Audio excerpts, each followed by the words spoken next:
My name is Nigel Watson. I look after the technology partner ecosystem for Google Cloud across Asia Pacific and Japan. Technology partners are incredibly important to our business because these are the organisations that build with software and sometimes with software and hardware the solutions that help our customers solve their business challenges. And so for that reason, I'm super grateful to the team at Pivotal for putting on the event and for giving us this opportunity to talk about the possibilities of Google Cloud. I reckon that most of you are pretty familiar with cloud. You would have heard a lot about cloud over the last, maybe 5 or 6 years from various places. So I don't propose in this session to talk in a lot of detail about the ins and outs of Google Cloud. What I'd like to do is talk about why Google Cloud is different and what that raises in terms of possibilities for you as developers as you think about how you leverage some of this new technology and innovation and the stuff that you do every day to build solutions for your users and for your customers. By way of background, Google's actually been around for quite some time. So for the last 19 years, we've spent a lot of time building and innovating at internet scale. And if you fast forward to today, we have 7 cloud products, each of which has more than 1 billion customers. So you can imagine that over that time, we've actually learned a lot about building and delivering services at a hyper scale. And when I think about Google Cloud, I think about it as the distillation of all of that engineering know-how, all of that experience in building highly available, highly secure, super scaled infrastructure that allows you to build applications on top, because that's what Google developers do every day. They're building on top of this infrastructure. But when I think about what's different about the way Google thinks about things, there are lots of things, right? But the 3 things that kind of leap out at me are these.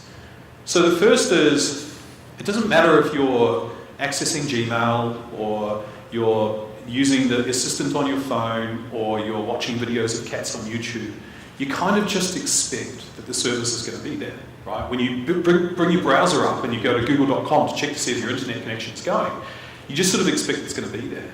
And underlying that is this idea that you have to have a rock-solid foundation upon which you build your applications, because if you don't, then everything else goes badly.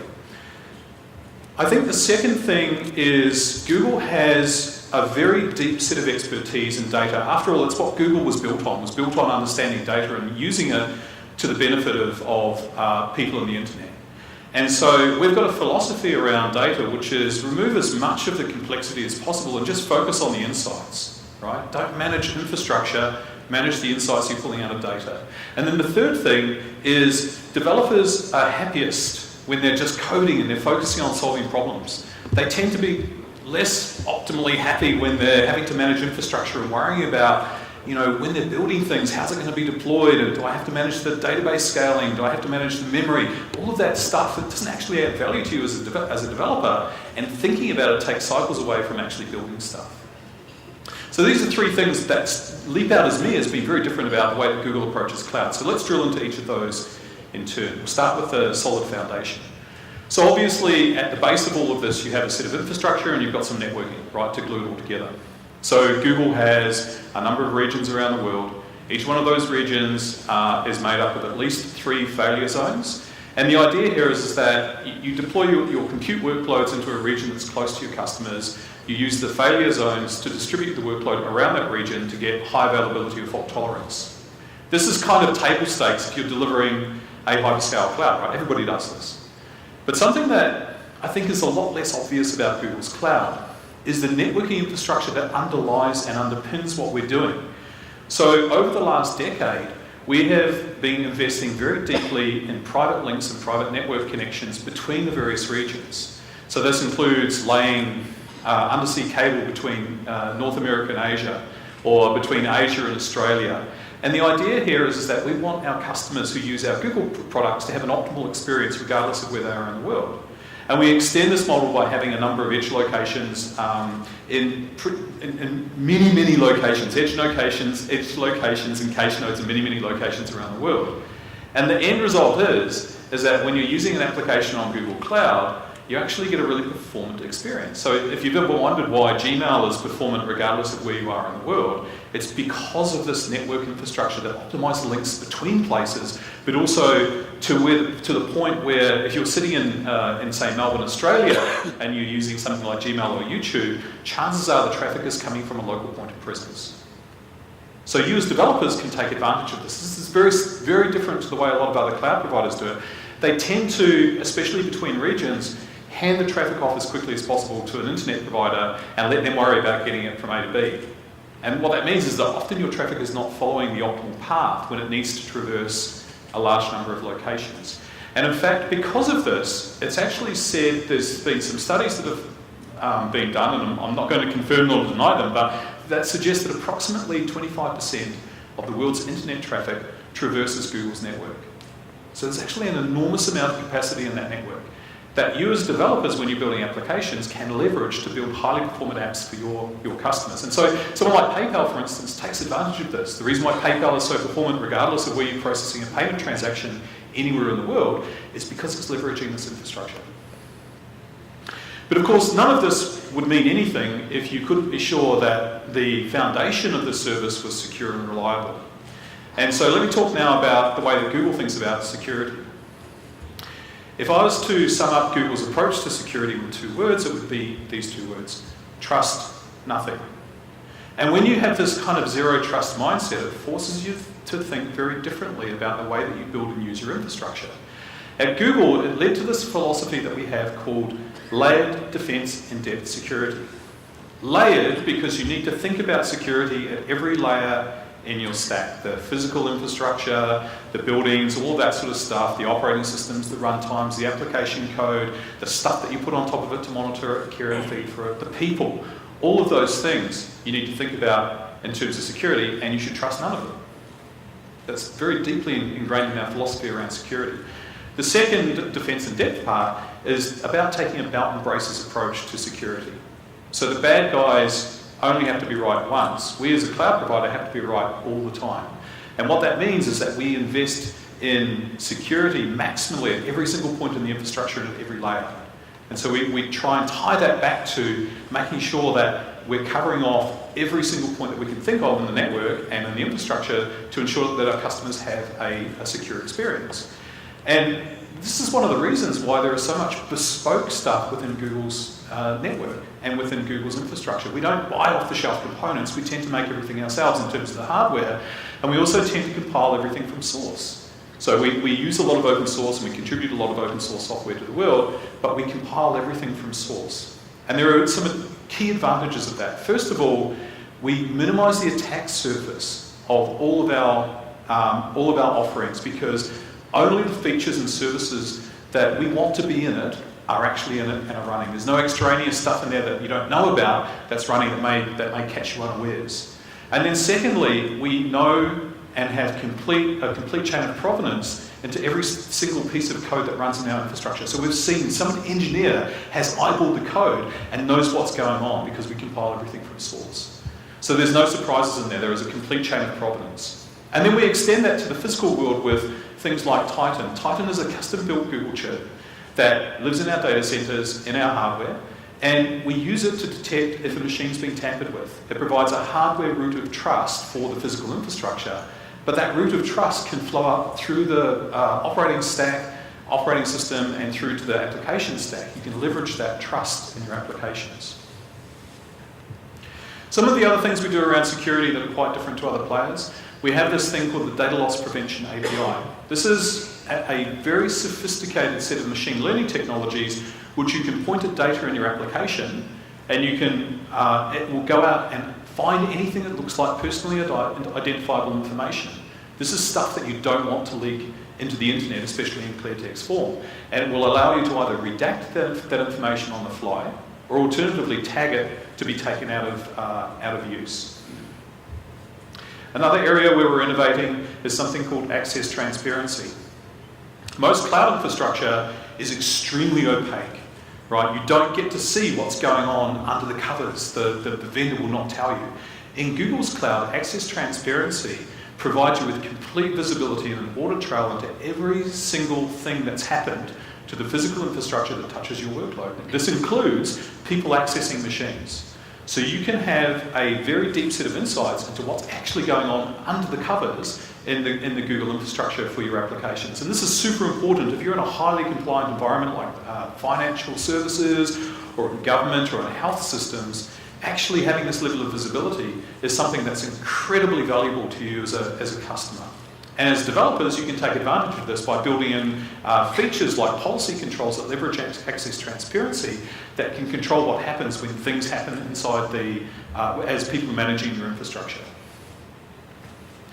We also do a lot of almost pure research in the security space. There's a project at Google called Project Zero, which is basically a bunch of security researchers who do nothing but sit around and look at open source code and look at firmware and look at various devices that are running in the cloud or running on mobile devices for vulnerabilities. And the most recent example of some of their work was Meltdown and Spectre, and those happened earlier this year. These vulnerabilities were actually discovered by a 22-year-old Googler in the Project Zero team. Makes me feel really old, but 22-year-old discovered these. And when we first discovered them, we thought, oh, actually, this is really bad, right? Because it was weird, because it was, first of all, it was a bug in the firmware of the chips. It wasn't actually some open source code, it was actually a firmware bug. And then it was kind of terrible because to mitigate against the vulnerabilities that this caused, it looked like you would get a 30% impact in terms of performance. Like, that's a massive impact. But then what happened was that another very clever Googler made the discovery that we could fix this just by making a few changes to the compiler. And remember what I said about the provenance of all of the code in Google's infrastructure. Because we compile everything from source, we're able to effectively recompile our entire universe with this updated compiler and mitigate those vulnerabilities with virtually no performance impact at all. And this is something that we're able to do in the background of Google Cloud without any of our customers noticing. This all happened before the vulnerability was disclosed publicly. And by the way, we shared the compiler update with the community as well, so they could take advantage of it too. So this is an example of where Google is kind of investing not only in Google, but also, as we'll see in some of the other things we talk about, in furthering the state of the art in the community as a whole. It's a very important part of what we do. So a good example of a customer that's leveraging that security platform is Evernote. Evernote, obviously, note-taking software, it's used by millions of people over the world. They trust Google's infrastructure and the security of Google's infrastructure to not disclose any of those notes inadvertently. So all my love notes to my wife are kept in Evernote, safe, where only I can see them. Maybe she, if she's lucky. Okay, so let's move on now to the economics, because after all, one of the reasons why many customers look towards cloud is because they're attracted to the economics of cloud. Remember the promise? Use only what you need and pay only for what you use. Right? That was the promise of cloud. It's really, really seductive as an idea.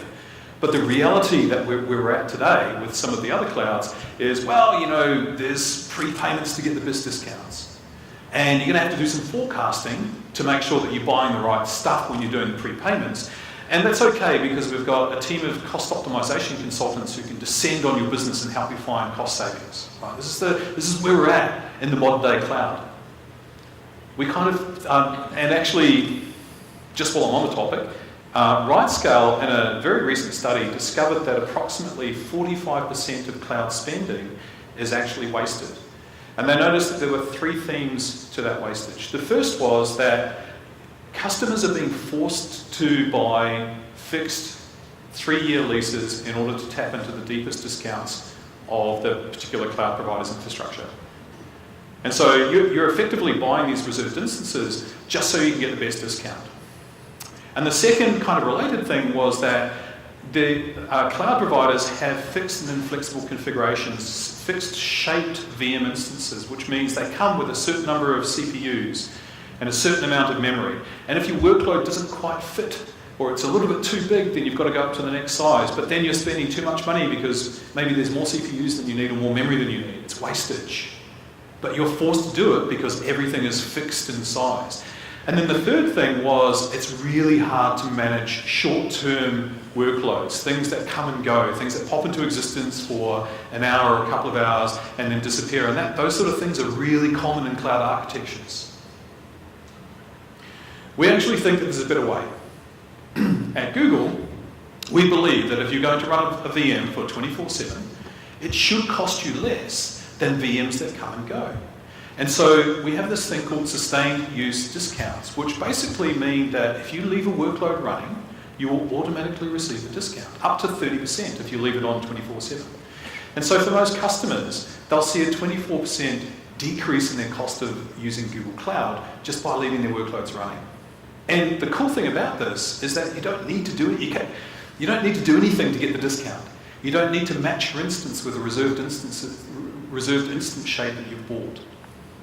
You can't forget to apply the discount because it's just part of the platform. So customers are saving 24% average just by doing nothing. The second way that Google is different in this space is we offer custom machine types. So yes, we've got some standard shapes, but you can also right-size your instances. Do you need more CPUs? You can add CPUs to an instance shape. Do you need more memory? You can add it. Or do you need to take memory away? That's fine too. So you can right-size your instances. And what's really magical about this is that the platform will actually tell you if you've got too much memory or too many CPUs, it'll give you the opportunity to right-size that instance. It's no problem. Everything is extremely flexible in the Google Cloud Platform. And then to the somewhat tricky workloads that come and go, the sporadic things that kind of pop into existence for a few hours or a couple of days and then go away. It's very, very hard to manage spot instances in, say, other cloud platforms, right? Because you're kind of forced into this auction process where you need to kind of bid for some instances, and if the price of the instance goes beyond your bid, then you don't get the workload, and if it goes under, then you do. But it's very unpredictable because it depends on what's going on and who's using what. So you can't tell exactly how much it's going to cost you to run a certain workload over a certain period of time. Our solution to this is something we call preemptible VMs. These are VMs that are available to you for up to 80% off the list price. It's a set price, not something you have to bid for. It's just 80% off. But they're preemptible, which means that if somebody wants to use that instance at the full blinding retail price, then they'll get priority and your instance will be turned off. So far, so good. But what that means for most modern cloud architectures is that, especially things like web workloads, is that they tend to be very resilient in the face of instances that come and go. They tend to be able to heal around that. And so what we find is customers use this because it allows them to they can use a mix of sustained use discounts and preemptible VMs, and they can have a predictable cost without the expense and the time and the psychological damage of having to go through a bid process just to get compute cycles, right? So they go from uncertainty to the certainty of, this is what I can get this for. If the instances are available, if they're not, that's fine too. I've still got predictability around the cost and how that workload will run. All right, so let's look at the second thing that makes Google different, the serverless data platform. Back in 2004, so around about 14 years ago, Google published a research paper about MapReduce. And about a year later in 2005, we published a research paper about Bigtable. And these were really interesting to the community, so interesting in fact that they spawned a couple of very popular open source projects, the Hadoop project and the HBase project. But there was actually quite a lag between the time that we published the research, we shared that knowledge with the community, and the time that the community was able to take advantage of it, because people had to go out and build the open source platforms and figure out how to get all of that stuff running. So the problem was that great idea, good IP, huge lag, right, to be able to use this. What's cool about cloud is the way that we do this today is we have the ideas, we build the IP, we open source it so anybody can use it, but at the same time we can also deliver services based on that IP immediately, right? So if you look at some of the stuff we're doing around data, it's actually based on open source platforms that we build and we release it to the community, but instead of that lag, we actually produce services immediately based on that technology that customers can use. So if they're just looking for the outcome to use that technology, they can do that. It's really powerful. And I'll talk a little bit more about the AI machine learning stuff in a second. But let's talk about your typical data and analytics workload. So regardless of whether you're running it in the cloud or on physical infrastructure, you've got to solve a bunch of problems, right? So first of all, you've got to specify capacity. Even if you're running in the cloud, most of the analytics packages will ask you, well, how many CPUs, how much data do you need to process? How many CPUs do you need? How much storage do you need? You still have to plan for capacity. Then you actually have to provision the software on top of that. Then you have to do your coding and development. You've got to build logging and monitoring to make sure that everything is being managed properly.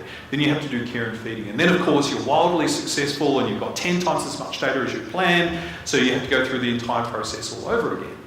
And if you take a step back and look at that, the really shocking thing about this is the amount of stuff that you're doing that actually has nothing to do with getting the insight out of the data, and it's all about the care and feeding of infrastructure. So our model at Google and our approach to this is, wherever possible, let's focus on serverless. Just allow developers to focus on getting the insights out of the data, and don't force them, where we can avoid it, to actually build a bunch of stuff in terms of infrastructure. And so this is best expressed by things like PubSub. You just send and receive events. Like BigQuery, which is a petabyte scale data warehouse. You can upload petabytes of data into BigQuery. It'll do extremely efficient columnar-based SQL queries across millions and millions of rows, and it'll cost you a pittance in comparison to what something like this would cost you on premise. And then Dataflow, which allows you to write pipelines and transforms that allow you to take data from either batch processes or streaming processes, do interesting things in Pipeliner. It worries about the infrastructure side, the parallelism, all of that stuff is managed by Data Pipeline. But the idea here is that developers just focus on the coding around the data and the data itself, as opposed to managing the infrastructure. And of course, no conversation about application data would be complete without talking about SQL. And if you've ever tried to scale SQL to an internet scale workload, you know it's really, really hard. Typically, the standard approach is you need to scale up, which is effectively saying you just need to throw bigger and bigger machines at the SQL workload in order to cope with the scale. As soon as you start to try and scale horizontally, things rapidly get really ugly. It's very, very hard to effectively scale both commercial and open source SQL packages horizontally. So, of course, developers, being the pragmatic people that they are, have come up with an alternative, which is the NoSQL approaches. So NoSQL gives away consistency and strong schema in favour of being able to shard out and scale horizontally the workload forever. The Google approach to this is, well, we support both, right? So we support traditional database models, SQL running in Google Cloud. We support NoSQL, and we've got a bunch of NoSQL partners as well. But actually, our response was, there are lots of things to like about relational and consistent models for application developers building enterprise applications. How about we try solving for some of these challenges? And the answer was Cloud Spanner. So Cloud Spanner is a highly available, horizontally scalable, but still incredibly, completely consistent SQL Server engine for internet scale. And by internet scale, I mean you can have Cloud Spanner nodes that span entire geographic regions. And to make this magic happen, obviously there's a lot of software that was built to handle this, but in addition there's other innovations like the hardware that we use in our data centers to support it. So every Google data center, for instance, has atomic clocks in it. The atomic clocks are used to keep globally consistent, exactly synchronized timestamps, so you can support strong consistency across large geographic regions. It's really powerful. So if you want to have a relational database platform that scales to internet scale, look at Cloud Spanner.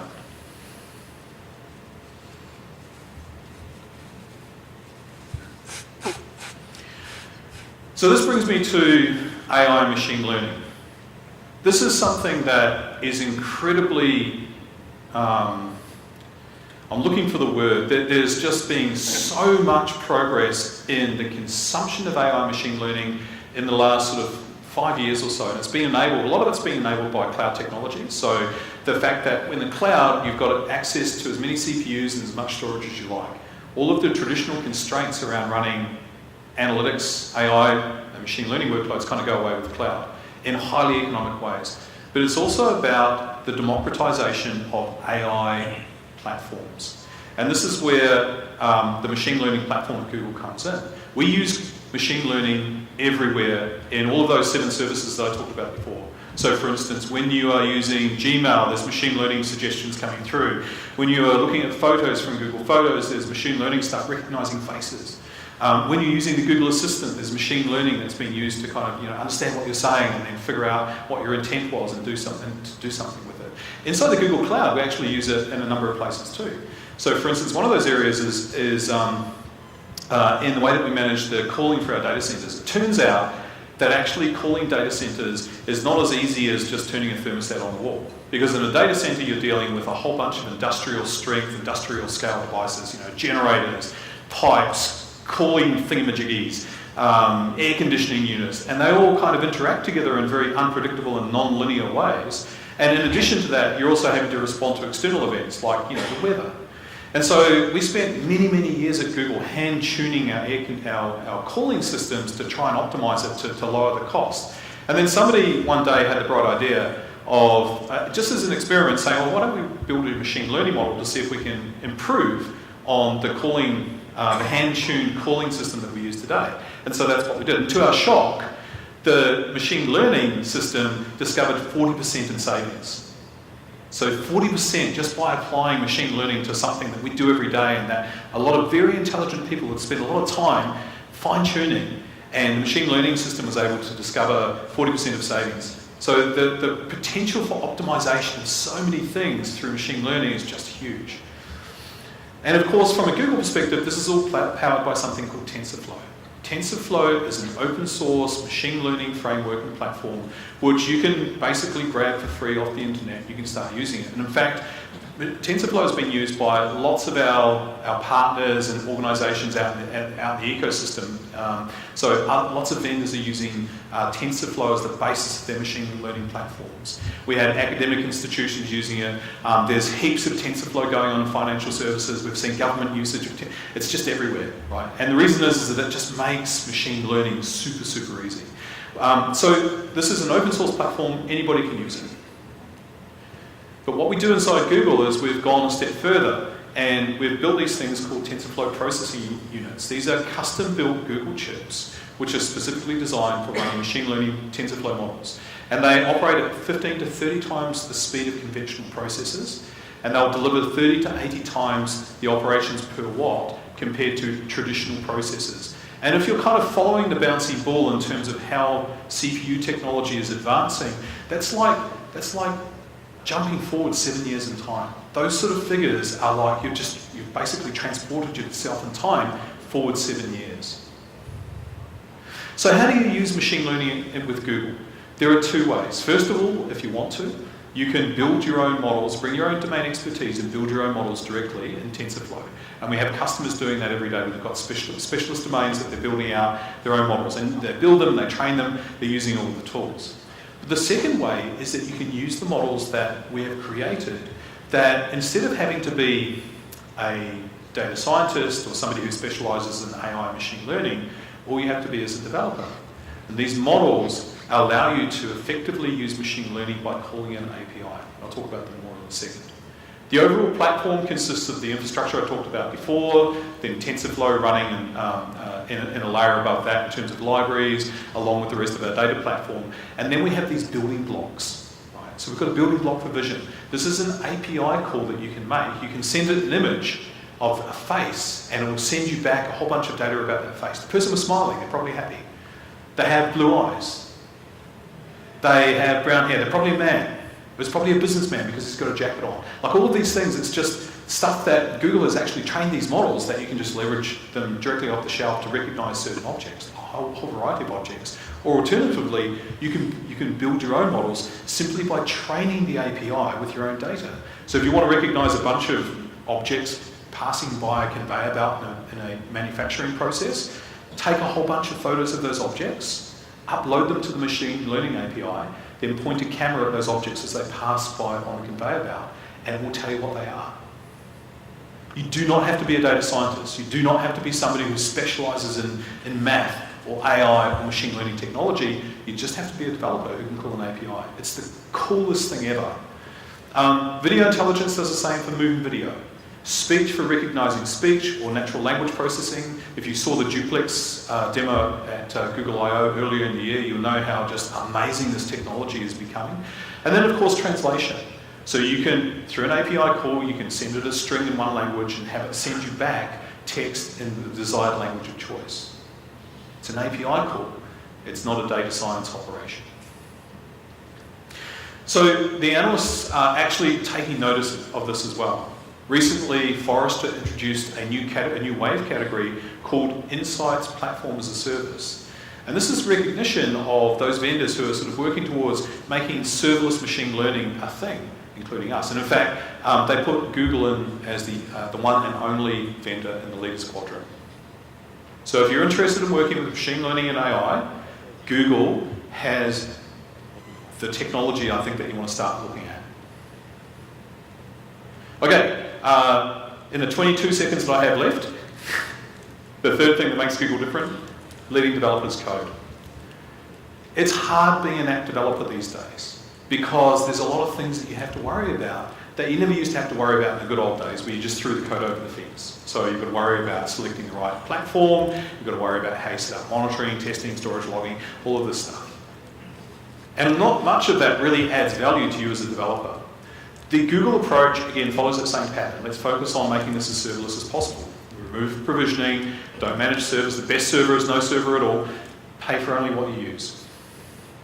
And so we do this at massive scale. If you've got an application, you can bring it to App Engine and just run it in this PaaS container.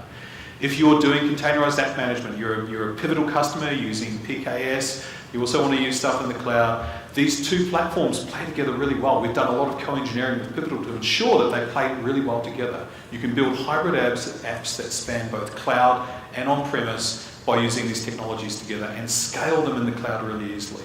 And if you just want to run serverless functions with cloud functions, you can do that too. And when I say scale, I really, really mean scale. Everything at Google runs in a container. Google developers, when they're building stuff for services that we build, they build them to focus on the code. They don't really worry about the environment that it runs in. It's going to run in a container. But on average, every week, we launch 4 billion containers per week. Right? And it's all based on the same technology that eventually has become Kubernetes. Kubernetes itself has become a force of nature in the open source community. More than 4,000 projects. We work very closely with partners like VMware and Pivotal who actively contributing and helping us build the Kubernetes community. Lots of developers, right? It really has become the de facto orchestration engine for containerized workloads for all of the reasons that have been talked about today. It's all being driven by microservices and this desire to be more agile as you build applications and build your teams out.